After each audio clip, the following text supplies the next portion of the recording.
Today, we're unpacking the psychology behind incentives in compensation programs, what they are, what the difference is between driving results and fostering real motivation, and how reward systems should evolve across roles, growth stages, and institutions.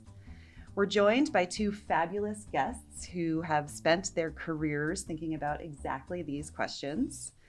Phil Pinnell is a principal at Semler Brossi with over a decade of experience advising corporate boards and management teams on the design of effective executive compensation programs. And Cameron Shelton is the McMahon Family Professor of Political Economy and chair of the Robert Day School of Economics and Finance at Claremont McKenna College. He's also the co-founder of Suited Inc., an AI-enabled recruiting network that connects candidates and films through highly curated, data-driven matching designed to maximize long-term fit. Thanks so much for being here with us today. It's great to have you here. Glad to be here. What are some of the core ideas behind why incentive programs exist? How has that shaped the way that they're actually designed in the workplace today?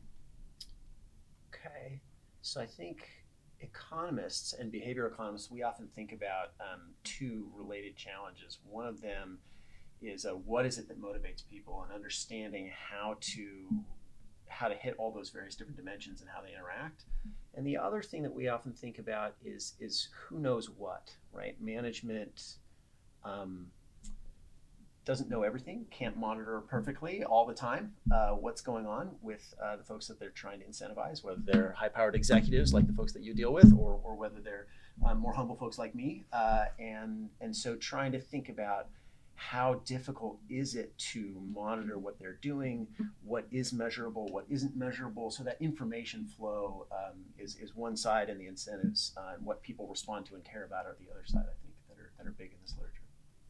Off of what Cameron was saying, particularly as you think about senior executives, it kind of starts with this baseline of how do you know what your executive team is doing, what are they motivated by, what are they driving towards, and it's kind of evolved as both an internal messaging tool to that leadership team about what you think is important and what behaviors you want them to model, but it's also an external messaging tool, particularly in the public company space, where these programs are disclosed, and so you can highlight what is important to your business, to your board, and to your management team based on what you are paying your executives on. Yeah. Great. And Cameron, you mentioned something that I thought was pretty interesting about the difference between a senior executive or a humble person like yourself. What are some of the puts and takes between what might incentivize a senior executive versus someone that's working at a small family business? Is it anything besides pay quantum? Are there other things at play as well? Well, I mean, before thinking about how they differ, right? One of the keys is that money to be used to buy material goods is one thing. Money as a signal of status is another thing, and those might be very different. They could matter to both, to folks all up and down the spectrum of prestige, but social standing comes in other forms as well. And so understanding what delivers social standing, and that might be very different between chief executives and line workers, for instance. Sure. Understanding where that social standing comes from, I think, is one of the keys, and then how that interacts with the financial incentives. That makes a lot of sense. And Phil, if we just stick to the senior executives specifically, how do incentives vary based on industry, company size, et cetera? What are some of the factors that might drive? Yeah, so there are a million different ways that you can structure incentive programs. And I think that there are a few factors at play, right? So what we already touched on a little bit is what sort of behaviors are you trying to drive? But I also think that it's important to consider the background of the executive team and where they sit on the I need to pay my mortgage and send my kids to school versus I'm trying to drive generational wealth, and how far along they are in their careers, right? So there are people that are towards the end that are CEO and chair, in which case some of your tools for rewarding or incentivizing people that might exist if you are kind of earlier in your career, like you could get promoted or you could get a bigger job, some of those fall away. And at the same time, you've got much more flexibility in terms of how you structure incentives, because it is a status and recognition thing and not a I need to have money to pay for things thing. They've already built generational wealth. And then what happens is it's this combination of what's the philosophy of the industry and the business, as well as what's actually feasible. So a really established blue chip company, they're not going for hugely transformational initiatives or changes in the business. It's maintenance, it's operational execution. It's usually executives that have spent decades building their careers. And those companies have much greater line of sight into technical metrics that they can measure their executives on. And those executives are used to it, and they're not trying to kind of change the world, say most of the time. Obviously, there are exceptions. And then you take a tech startup founder at a company that is dynamic and the business model isn't fully defined yet. And in that case, you're looking at somebody that says, look, I want to change the world. I want this company to be 10 or 20 times bigger than it is today. But also it's really difficult to say, okay, here's what we want your revenue to look like in 3 years, because you haven't even defined that. So more flexibility in some ways, but fewer tools in others, and that can really influence how these incentives are designed. Based off of your field, do folks respond to incentives in predictable ways? Depends on how clever the person predicting is. I think there have been a lot of surprises in the ways in which the various dimensions interact. So I'll give you two now classic examples in the field. One having to do with blood donation and another having to do with Israeli daycare. So with the blood, the idea was, hey, we need more people to donate blood. Let's be very neoclassical economists and just add some pay. Say, hey, we'll pay you. Mm-hmm. And the problem is you might crowd in some people for whom, that money was important. And they're like, okay, now this is worth my time. I'll do this. Mm-hmm. But you're also going to crowd out some other people whose purpose in donating blood is completely separate from the money. They wanted to signal that they're pro-social, right? So there are some people that are going to do it regardless because they are indeed deeply altruistic and they're just going to do that. But other people wanted to be seen as altruistic. Mm. And as soon as you start paying for it, they can no longer be seen as altruistic because somebody else is just going to infer, well, you're just doing it for the money. Mm. The other one is this, again, now famous, Nisi and Rusticchini studied this Israeli daycare, and people were picking up their kids late, and that was frustrating for the staff. And so they said, hey, we're going to fine you, and it'll be a couple of dollars. Obviously it was in shekels, but I can't translate. So a couple of dollars for every 5 minutes that you're late, right? And all of a sudden people thought, oh great, now it's no longer me violating a social norm. Now there's an agreed upon contract, and if it's worth it to me, I'll just pay the money. Right. And so in fact they had more violations of this, right? And so because you shifted it from this one currency, the social norm currency, to this other currency. And so again, these are things that are hard to predict, right? Mm-hmm. Exactly how these various different dimensions of incentives interact. And I'm sure it's a different set of dimensions when you're dealing with executives, but I suspect it's also sometimes complicated to figure out what is it that's motivating this person, and how do these various dimensions interact? Talk about unintended consequences in the that definitely resonates, and I feel like half of the job is basically trying to suss out what those unintended consequences might be, and then trying to design around them without getting caught in the trap of building something that's so complicated and trying to catch all of these different potential pitfalls that an executive gets an incentive plan and says, I've got no idea what's going on. I'm just going to do my work, and then hopefully I get a good payout. Right. Good example of that is a company wants to reward revenue growth. Mm-hmm. And there are a few different ways you can define that, whether it's organic or inorganic and what you include. And sometimes what companies find is if we just reward baseline revenue growth, we include acquisitions or things like that, we're now incentivizing our executives to go out and buy companies, regardless of whether or not that purchase is good or bad for our business long term. If we can add to our top line every year, we're going to hit our payouts. Mm-hmm. And so I've seen several instances where companies have said, look, over the last 10 years, we haven't grown. Our executives keep hitting our bonus payouts. And it's because every year at the end of the year, they haven't hit their revenue goal and they just go out and buy something, even if it makes no sense for the business. Mm-hmm. And so thinking through how do you design a revenue growth metric to account for that? Maybe you go organic, but you do want them to be acquisitive if it makes sense, and you want to reward them for that. And thinking about how you balance those things can be really important. Do financial incentives have limits? I mean, in some ways, that's what you're talking about, Yes. right? Certainly, from the instrumental perspective, they have limits, and then you get into the signaling. Yeah, and it two ways they have limits, right? One, not everybody cares about money all the time, and that is true no matter where you are and where you are in your career. Otherwise, everybody would just go into the most lucrative field they possibly can, and that's obviously not the case. And from an incentive design perspective, things that are overly complex from a financial perspective, as I said, people just discount them and walk away from it. If you feel like you don't have the ability to influence those things, or they go against what's really going to have strong positive correlation for your business growth going forward. The other big challenge, and this is kind of a recurring theme, is over what period of time are you incentivizing performance, and what do you actually define as success?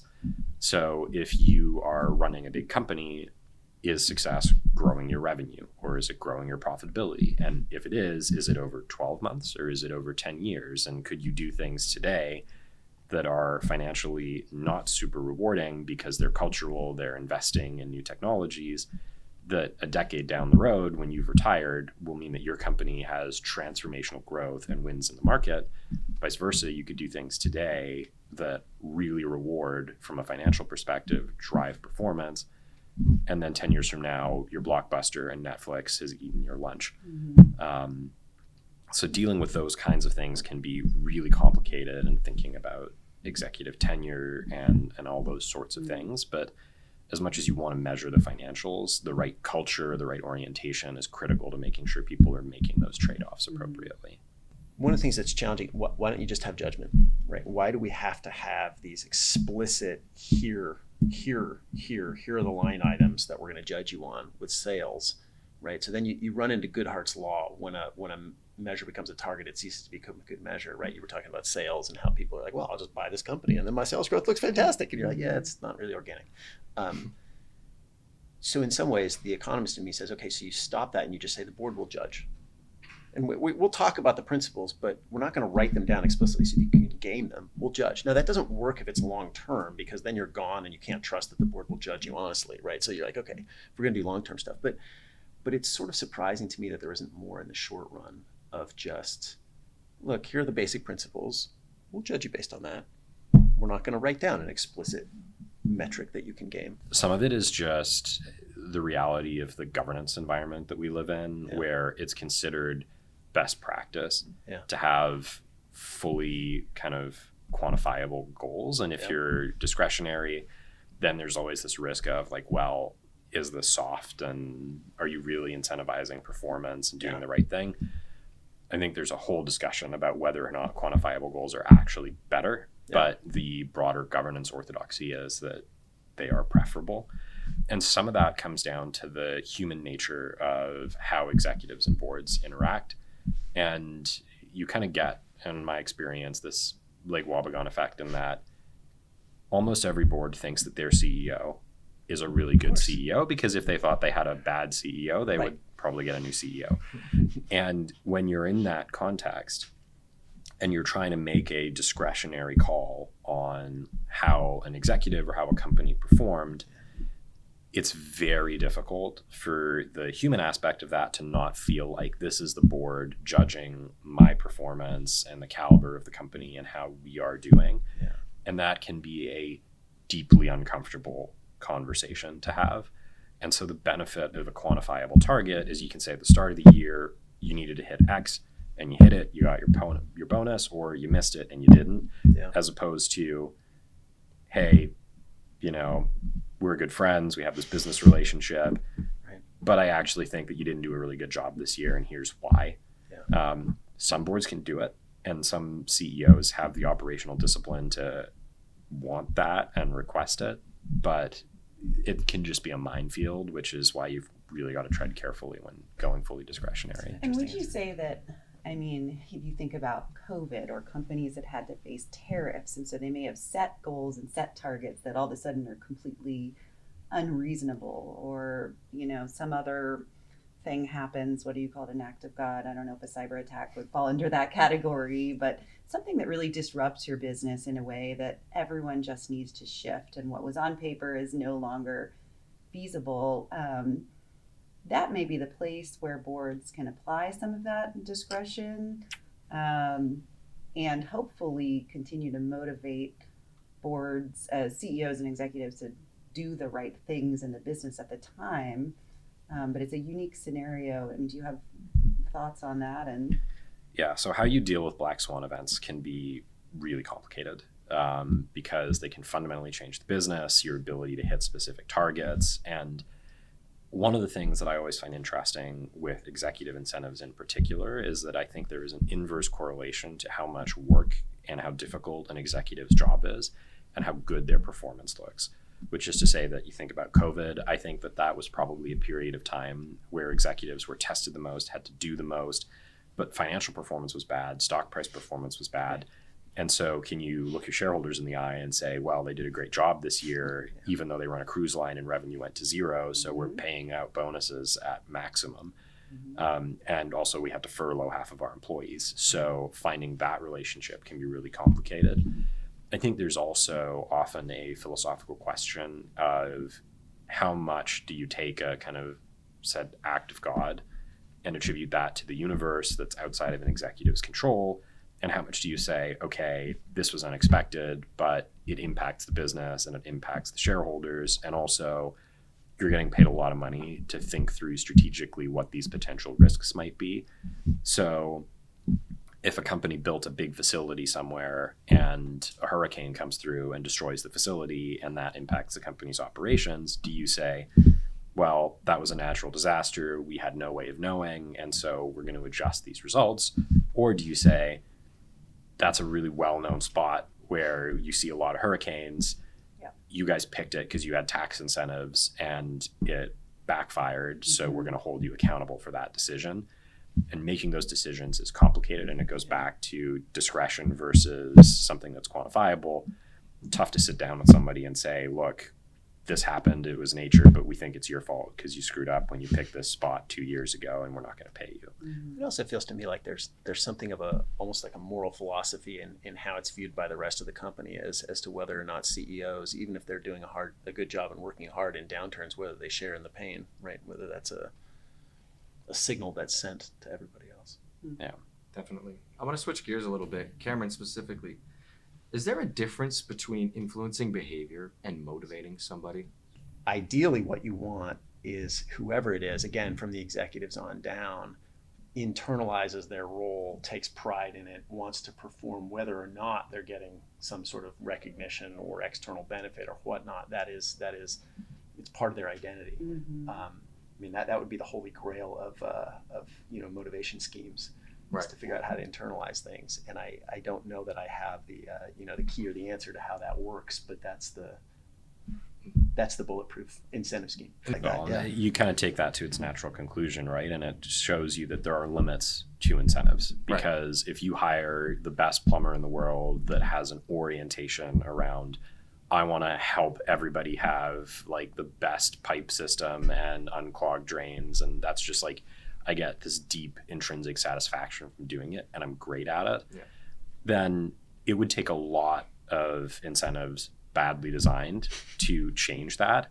And if you have a plumber that doesn't know what they're doing and doesn't really care about their customers and doesn't want to work very hard, you need to put a lot of incentives on that person to try to turn them into a great plumber. And they're probably never going to be as good as the first one, no matter what you do. So ultimately, whether it's a plumber or an executive, who that person is, making that decision is the most important part of it. And then good incentives can cover up a little bit or can harm a little bit, but they're operating off of a baseline that can be pretty meaningful. So if you were to give some advice to our listeners from your perspective of an economist, what advice would you give to a company trying to design incentives to reward people in a way that's effective and not getting at some of these unintended consequences, and really supporting the intrinsic motivation that we've talked about? Yeah, I think I would go back to the two dimensions that I laid out towards the beginning, which is one, what can you measure and what can you feasibly understand, know, observe, quantify, so that you're actually basing it on something that's real, something that's tied to the individual and is not out of their control, that kind of stuff. What is it that you can measure? And then the second one that I think is really important is knowing the people involved. And that may be challenging because it means maybe at the top that you need to think a lot about changing the incentives, with the various different leadership team comes through. I don't know if that's feasible, but knowing who you're talking about and who you're trying to motivate, and thinking beyond simple compensation, thinking about what does that money mean to them, as Phil was talking about, thinking about other things, social signals, status, other things that matter to them. I don't think you're going to be able to completely get ahead of all potential unintended consequences, but that might be helpful. Sure. Great. I think two really important principles. One, take the time to think through unintended consequences and balancing your incentives.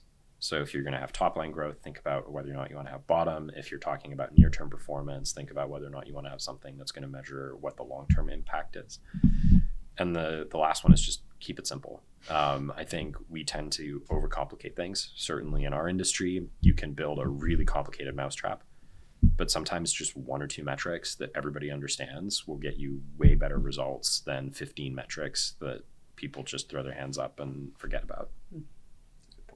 Yeah, it seems like there's a lot more levers and tools you can pull and use for someone maybe joining the workforce versus someone that's climbed that ladder, gained experience, had the recognition as maybe a CEO now.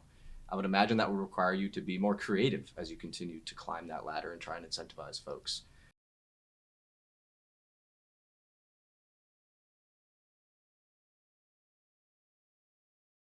There was an example of the founder that wanted a pretty substantial multi-year pay package, but with the structure such that the proceeds of that pay package, if achieved, would go to charity and nonprofits as opposed to their own bank account. And a lot of drive around that about signaling and wanting to give back, and just a really interesting concept.